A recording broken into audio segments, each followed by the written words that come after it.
Pozdrav iz Rishon Leziona, mjesta u neposrednoj blizini Tel Aviva, svjetskoj prijestolnici poduzetništva i inovacija.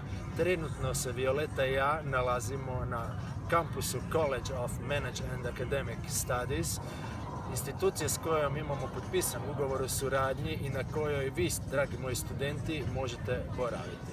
Pogledajte što vas čeka kada dođete ovdje. Pozdrav od Roberta i Violete.